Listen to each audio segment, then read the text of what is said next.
Bismillahirrahmanirrahim. Assalamu alaikum to everyone. I hope you all are fine. And in this video, I'm going to tell you about something network security. Okay, इस video में आज मैं आपको research paper based on network security के बारे में कुछ बताऊंगा।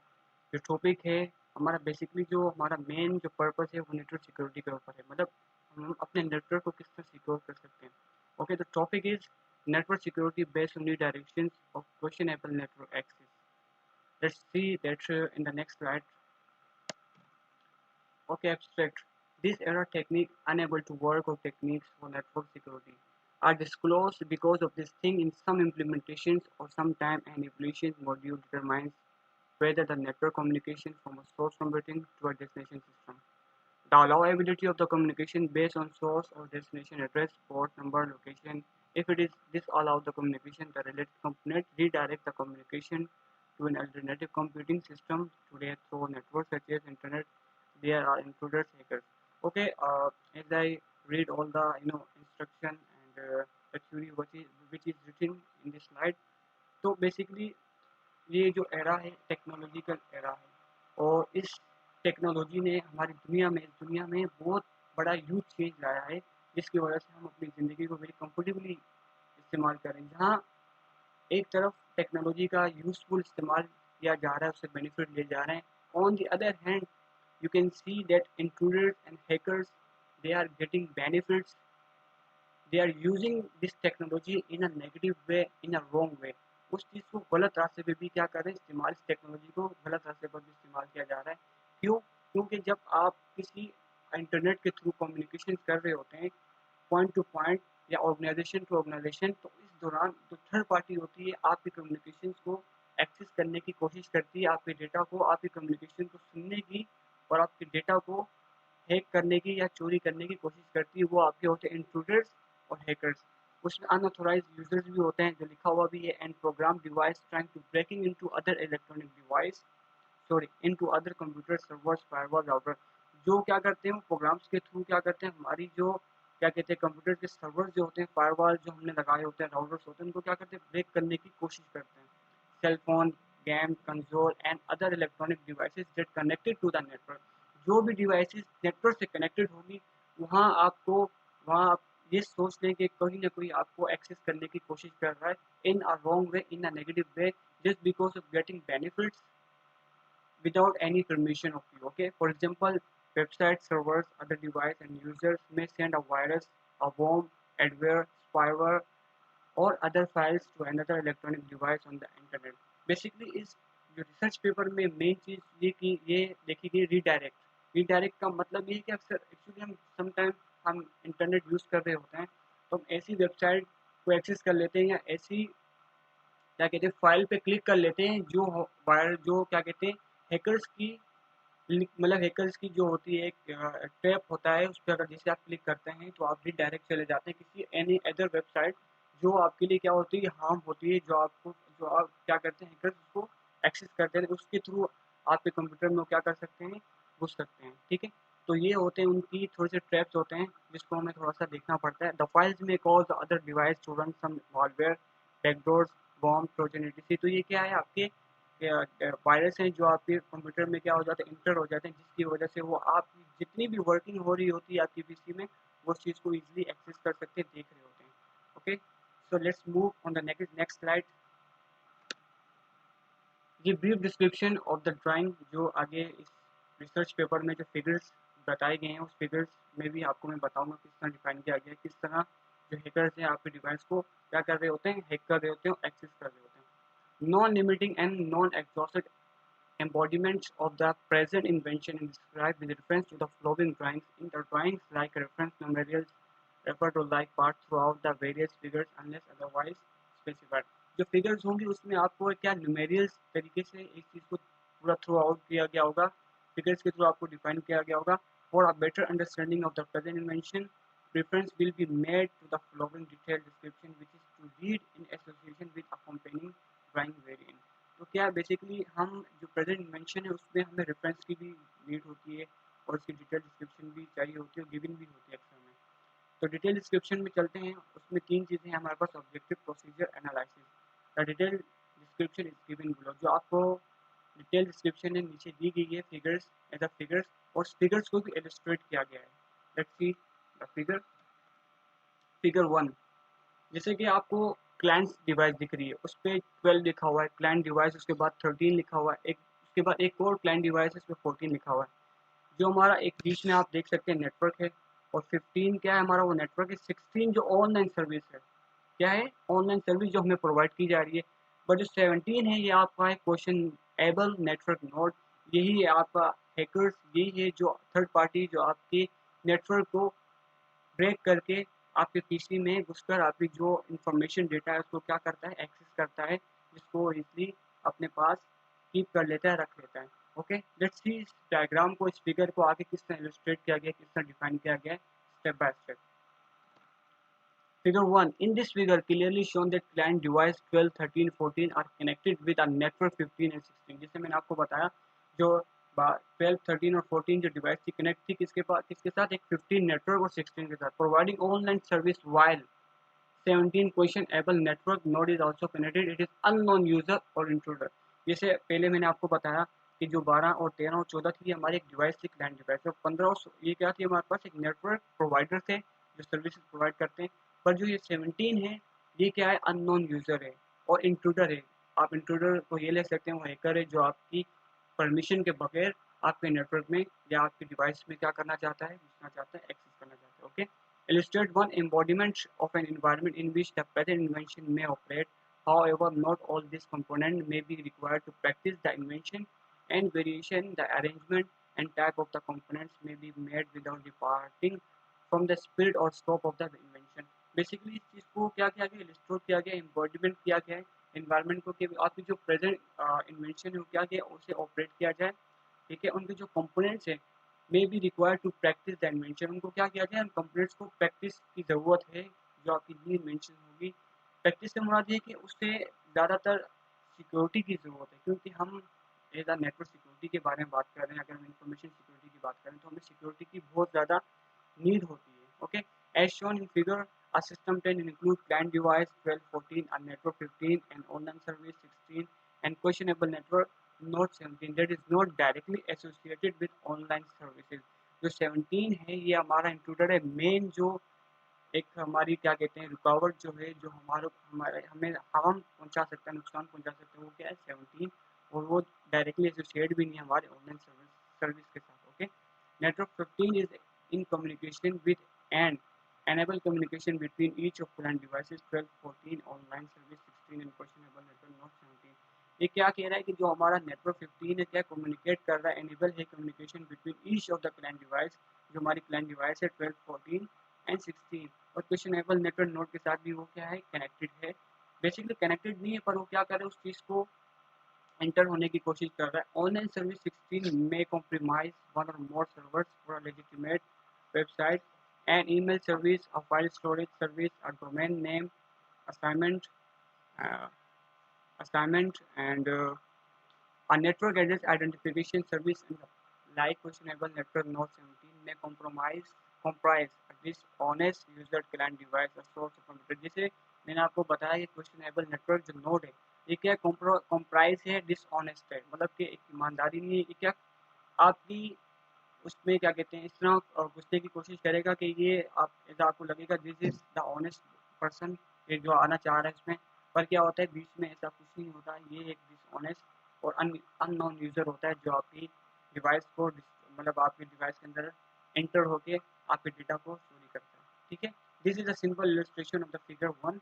नाउ लेट्स सी, इसको फर्दर डिफाइन किया गया है, मतलब डिजिटल, मतलब अगर आपका जो एटीएम होता है, अगर आप इस लाइन में देखें T1, T2, T3 and T4, digital signal level, DS3, optical carrier, तो ये क्या सारे आपकी जितनी भी इलेक्ट्रॉनिक डिवाइसेस होती हैं, वैन हो गया, USB हो गया, तो ये इन चीज़ों में घुसने की ज़्यादातर कोशिश करते हैं ताकि क्या कर सकें, उसको ज़्यादा से ज़्यादा डिस्ट्रॉय कर सकें। अगर USB अक्सर आप देखते हैं तो उसमें वायरस आ जाते हैं, आप इंटर करते हैं तो ठीक है, आप ATM देख लें, लेन देख लें, वैन देख लें, सब में क्या होता है, अननोन यूज़र क्या होता है, घुसने की कोशिश करता है ताकि वो क्या कर सके, नेटवर्क के थ्रू किसी भी सर्वर या किसी भी ऑर्गेनाइजेशन के इम्पोर्टेंट प्रीशियस डेटा को क्या कर सके, चोरी कर सके। ठीक है। सो let's move the next slide, figure 2। Figure 2 में जैसे कि आपको दिख रहा है एक कंप्यूटर है, ओके। और कंप्यूटर की क्या पूरी एक उसकी क्या कहते हैं, एक उसके कंपोनेंट्स बताए गए हैं, जैसे central processing unit, input output interface, video display adapter, okay. उसके बाद नीचे जो सेंट्रल प्रोसेसिंग यूनिट में क्या है, रैम दी गई, operating system, data storage program, messaging client, messaging server, evolution module, ROM, BIOS. उसके बाद जो नेक्स्ट राइट साइड पे जो दिया नेटवर्क इंटरफेस, ये क्या है, पूरा एक कंपोनेंट्स बताया गया है कि जिस तरह एक आपका कंप्यूटर चलता है, कि आपको इन चीज़ों की ज़्यादातर नीड रहती है। तो फर्दर इसको डिटेल में आगे इलस्ट्रेट किया गया है, डिस्कस किया गया है। लेट्स सी, देखते हैं किस तरह इस चीज़ को क्लियरली डिस्कस किया गया है और सॉरी लिखा गया है। Now we will discuss as shown in the figure 2, client device 20 include a processing unit 22 in communication with a mass memory 24 via bus 23. Mass memory 24 generally includes a RAM 26, a ROM 28, and other storage being mass memory 24 illustrate a type of computer readable media, namely computer storage media. Computer storage media may include volatile and non-volatile, removable and non-removable media implemented in any method technology for storage of information such as computer readable instruction, data structure, program module, or other data. Other example of computer storage media include EEPROM। तो ये सारी आपको क्या बताएगी, एक components को एक detail में क्या करके डिटेल में लिख दिया गया है कि जो आपके एक लैपटॉप के या एक कंप्यूटर के किस तरह आपके जो कंपोनेंट्स हैं, या उसके अंदर जो क्या कहते हैं, जो उसकी डिवाइसेस होती हैं, उसका किस तरह उसको फिट किया गया है, वो किस तरह अपना काम करती हैं। जैसे रीडेबल होती है, वोलेटाइल होते हैं, नॉन वोलेटाइल होता है, जो हमारी रैम होती है, रोम होती है, सी डी रोम होता है, डीवीडी। तो ये पूरा एक लैप आपके कंप्यूटर को भी एक ऑपरेटिंग सिस्टम आप उसको कह सकते हैं, ऑपरेटिंग सिस्टम के बारे में आपको बताया गया है कि भाई सेकंड फिगर में आपको ऑपरेटिंग सिस्टम को भी देखना है कि कौन कौन सी चीज़ें आपके पास हैं, आप कौन सी चीज़ यूज़ कर रहे हो, विंडोज़ यूज़ कर रहे हो, यूनिक्स यूज़ कर रहे हो, लिनक्स यूज़ कर रहे हो। तो इस चीज़ पर भी ज़्यादा आपको फोकस करना होता है, क्योंकि अक्सर लोगों के जो लैपटॉप्स होते हैं, जो ऑपरेटिंग सिस्टम होते हैं, वो स्लो होते हैं, जिसकी वजह से क्या होता है, तो वो तो एक्चुअली इसमें नेटवर्क जो हैकर्स का तो हम एक वो नहीं कर सकते, जिक्र नहीं कर सकते। बेसिकली वो हमारा अपना लॉस होता है कि जब कोई ऑपरेटिंग सिस्टम स्लो होता है तो उसकी वर्किंग भी बहुत स्लो होती है, और क्या होता है फिर उस चीज़ को लाइक फॉलो थ्रू करना बहुत मुश्किल हो जाता है। जस्ट फिगर 2 में ये बताया गया, और ज़्यादा इसमें हैकर्स के बारे में कुछ ज़्यादा नहीं रखा गया है। सो लेट्स सी, ये जैसे मास मेमोरी बताया गया 24 फर्दर इंक्लूड, जो ये नंबरिंग के साथ साथ क्या कर रहे हैं, इस चीज़ को आगे बढ़ाते जा रहे हैं। इंक्लूड्स वन और more data storage unit 32 which can be utilised by client device 20 to store among thing. तो इस रिसर्च पेपर में ज़्यादातर क्या आपको ये चीज़ बताई गई है कि भाई हर चीज़ लाइक स्टेप बाय स्टेप बताएगी आपको, ठीक है। जैसे आप implement an HTTP handler application for transmitting, receiving and otherwise processing HTTP communication. Similarly जैसे HTTP के आप HTTP के बारे में आपको बताया, हाइपर टेक्स्ट ट्रांसपोर्ट प्रोटोकॉल होता है। जो भी आप कोई भी वेबसाइट अगर खोलते हो तो ये आपका HTTP हमेशा आपकी वेबसाइट के स्टार्ट में आता है। उसके बाद program 34 can include an HTTPS handle application for handling secure connection. अब HTTP जो है हाइपरटेक्स्ट ट्रांसपोर्ट प्रोटोकॉल है, और जो HTTPS है, जो एस है, ये आपको क्या करता है, ये आपको एक सिक्योरिटी प्रोवाइड करता है कि जब भी अगर आप कोई वेबसाइट एक्सेस करोगे या कोई भी अपने लैपटॉप में कुछ भी आप ब्राउज़र यूज़ करोगे, तो जो HTTPS होगा आपके जो कनेक्शन को क्या करेगा, सिक्योर कर देगा, आपकी कम्युनिकेशन को सिक्योर कर देगा with an external application in a secure fashion, ठीक है। Other example of application program include schedule, calendar, web service, transponder, database program, word processing program, spreadsheet program and so forth according. तो ये क्या कह रहा है कि आपकी इन सब चीज़ों को क्या कर सकते हैं, वो सिक्योर करता है, ठीक है। और program 34 can process web page, जो आपका वेब पेज होता है, ठीक है, audio video enable telecommunication with another user of another electronic device. Basically वही चीज़ है कि अगर आपको कोई चीज़ अपनी सिक्योर करनी है, अगर आप ब्राउज़र यूज़ कर रहे हो, तो आपको HTTPS की ज़रूरत है, वो आपको रखनी चाहिए, क्योंकि वो आपकी जो ब्राउज़र की जो कम्युनिकेशन होता है उसको सिक्योर करता है। फिगर 3 में बताया गया है सबसे पहले internet network application authorization module, उसके बाद TCP IP stack operating system. देखिए ये वही ऑपरेटिंग सिस्टम दोबारा आ गया। अब ऑपरेटिंग सिस्टम पहले हमने डिस्कस कर दिया, उसमें कौन कौन सी चीज़ें आती हैं, फर्दर हमें डिटेल में पढ़ने की जरूरत नहीं। अगर हम पहले इसको डिस्कस नहीं करते तो यहाँ ऑपरेटिंग सिस्टम को भी हमें डिफाइन करना पड़ता। और नीचे इंटरनेट और नेटवर्क नोड। ठीक है, ये क्या नेटवर्क नोड के बाद इंटरनेट, इंटरनेट के बाद ऑपरेटिंग सिस्टम के बाद टीसीपी। तो ये क्या स्टेप बाय स्टेप इस चीज़ को फर्दर डिटेल में डिस्कस किया गया है। तो देखते हैं इसको किस तरह इलस्ट्रेट किया गया है। Okay, as shown in figure 3, illustrate an architecture, communication sequence and method for an one embodiment of the present invention. Not all of these illustrated modules may be required to practice the invention, or additional modules may be included for other embodiment. In various embodiments, some modules may be combined while other modules may be divided into multiple modules. जैसे कि आप इस picture में देखें दोबारा एक बार, तो ये क्या है, जो आपका नेटवर्क नोड है, ठीक है, ये आपका इंटरनेट से कनेक्टेड होगा, उसके बाद ऑपरेटिंग सिस्टम से, टीसीपी/आईपी प्रोटोकॉल से, फिर वो ऊपर जाके वो क्या होगा, फर्दर डिवाइड हो जाएगा। ठीक है, जैसे कि यहाँ पे लिखा गया है, in various embodiment some modules में भी कंबाइन। कुछ मॉड्यूल्स जो आगे आपके होंगे वो कंबाइन होंगे, और कुछ मॉड्यूल्स जो होंगे जो आपके डिवाइडेड होंगे। ठीक है, उसके बाद in this example embodiment the architecture include a computing device 20B that communication through a public internet 15B and with a network node 317 device 20B include an importing system 31B in communication with internet 15B and communication with TCP/IP stack 333 TCP/IP stack 3 is communication with the internet network application 34B। अब इस picture में अगर आप देखें, जो 34B बताया गया था, देखिए ये 34B किससे डायरेक्टली कनेक्टेड है, TCP/IP प्रोटोकॉल स्टैक से।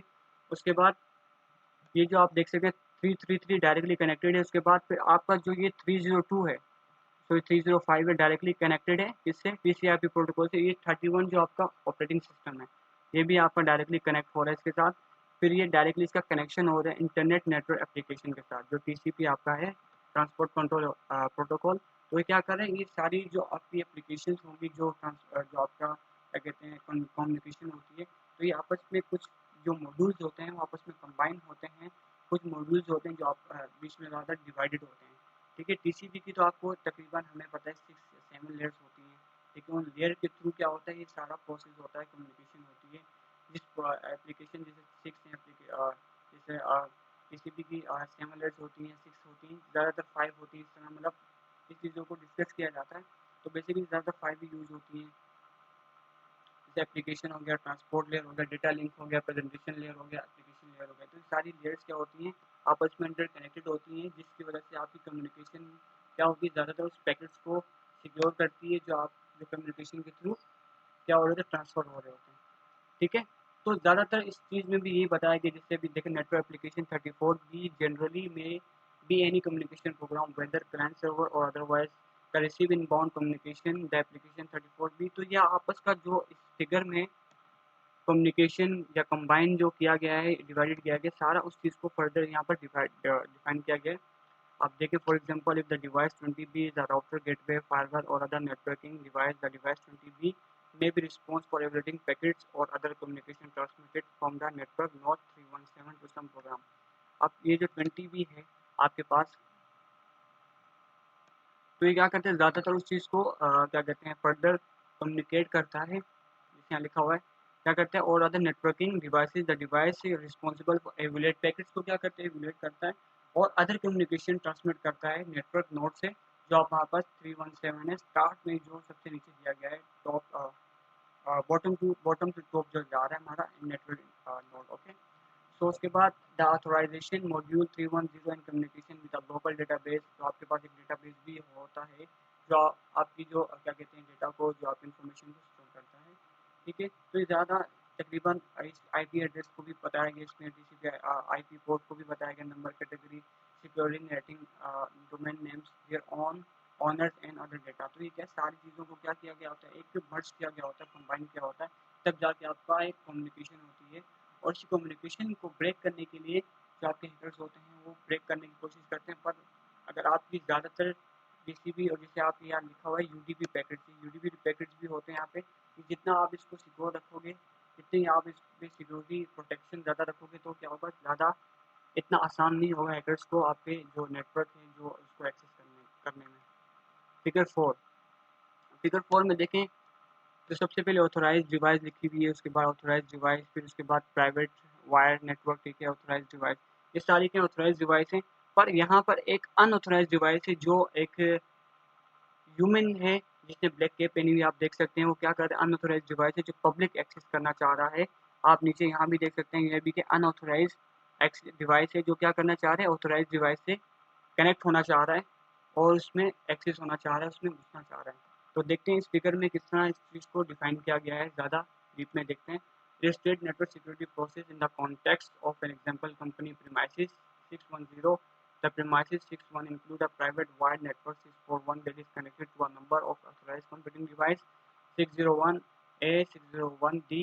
A first networking device 60A router or switch facilitate communication within network 641 and between nodes of the network 64 external network nodes.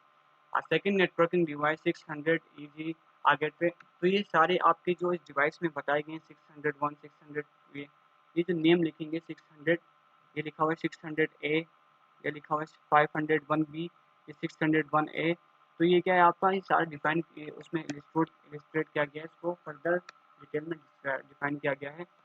तो हमारा जो मेन है वो क्या है कि भाई हैकर इसको किस तरह वो कनेक्ट क्या कहते हैं एक्सेस करना चाह रहा है। In the illustrated embodiment the networking devices 600 each execute an evaluation module 38 that is responsible for evaluating communication received from network node. Each evaluation module 38 allows or disallow communication from computing devices based on various factors. तो क्या करते हैं जो 38 हमारा जो module है evaluate करता है कि वो अलाउ करे और डिसअलाउ करे कम्युनिकेशन को from a computing device based on various factor computer device के थ्रू और वेरियस फैक्टर में, ठीक है। तो ये भी वही अथोराइज के बारे में बता रहे हैं जो हमारा मेन जो एक पॉइंट है वो इन वन सिनेरियो। अब वो कह रहे हैं जो एक हमारा एक सिनेरियो है जिसमें an unauthorize device 602 operated by malicious user attempt. ये आप देख सकते हैं 602 आपके पास ये दिया गया है, ये आपके पास 602 जो मैलिशियस अटैक करना चाह रहा है operated by malicious attempt to communicate with a node on the network 641. A network packet from device 602A is received by networking device 60P. 600B where it is evaluated by module 38B. The network packet includes a source of address associated with device 602A. तो ये क्या कह रहे हैं कि आपको ये address के थ्रू भी इंटर हो सकता है, आपके जो पैकेट जो थे वो क्या कहते हैं नेटवर्क की पैकेट्स की जो हो रही होती है पैकेट की सेंडिंग और रिसीविंग हो रही है उस पर भी आपको थर्ड पार्टी क्या करते हैं कर सकता है। अगर आप कोई एड्रेस वो नेटवर्क एड्रेस वो कर रहे हो उसमें भी वो इंक्लूड हो सकता है। आप अगर कोई कम्युनिकेशन सोर्स टू डेस्टिनेशन कर रहे हो उसमें भी क्या हैकर आ सकता है। अगर आप कोई ब्राउजर यूज़ कर रहे हो उसमें भी क्या हो सकता है ये इंटर हो सकता है। अगर आप कोई रीडायरेक्ट वेबसाइट पे क्लिक कर देते हो जो ऐसी वेबसाइट है जो रीडायरेक्ट है क्वेश्चन एबल है तो क्या हो सकता है वहाँ पे भी आपका ये जो हैकर है क्या कर सकता है एक्सेस कर सकता है, इंटर हो सकता है। तो बेसिकली ये सारी चीज़ें हैं ये बताने के लिए कि आपको आप जो हैकर्स है जो इंट्रूडर्स हैं किसी तरह भी वो उनके पास सिर्फ एक ट्रिक नहीं होती, थाउजेंड ऑफ ट्रिक्स होते हैं उनके पास बहुत सी मतलब ट्रैप होते हैं आपकी जो नेटवर्क को एक्सेस करने के लिए। तो बेसिकली इसमें जो मेन पर्पज़ है आपको बताने का ये है कि आपको सिक्योर किस तरह रखना है। मतलब ज़्यादातर लोग होते हैं कि जो हम कोई न्यू चीज़ इंस्टॉल करते हैं तो उसमें कुछ एग्रीमेंट का भी हमें दिया गया था कि भाई अगर आप एग्री हैं तो ज़्यादातर हम जल्दी में उसको एग्री कर रहे होते हैं पर हम उस इंस्ट्रक्शन को पढ़ते नहीं हैं। तो इसमें अगर हम कभी-कभी किसी को क्या कहते हैं अलाउ भी कर देते हैं जो हमारे को हमें वो हमसे एक्सेस मांगा जाता है तो हम अलाउ कर देते हैं। तो ये चीज़ें हम ज़्यादातर इस चीज़ को गौर नहीं करते, ये चीज़ें भी गौर करने के लिए हैं। तो तब जाके हमारा जो मेन सिक्योरिटी होगा वो हम उस चीज़ को सिक्योर कर सकेंगे अपने डिवाइसेस को। सो लेट्स सी कंक्लूजन क्या है। Network security or information security, it has become very important and it is playing an important role because there are several definitions and ideas for the security and this measure for specific person. The major aspect for security purpose is to keep our device update and prevent the direct access and questionable access because it is a main problem that users stuck in some kind of trap of hacker. The reason behind is not provide specific information and access on authorized website. The security measures should design and provide the security in different। तो basically जो हमारा network security और information security है ये हमारा एक it has become very important, हमारे लिए बहुत ज़रूरी बन चुका है, एक हमारा पार्ट बन चुका है इस प्लेइंग और एक इम्पोर्टेंट रोल भी ये क्या कर रहा है इस प्ले कर रहा है। There are civil definition and ideas security. तो क्या है बहुत सी किस्म की आपकी डेफिनेशन है, आइडियाज़ हैं यहाँ पे सिक्योरिटी है, रिस्क मेजर्स हैं जो स्पेसिफिक पर्सन इस चीज़ को क्या करते हैं यूज़ करते हैं। The major aspect of for security purpose is to keep device update.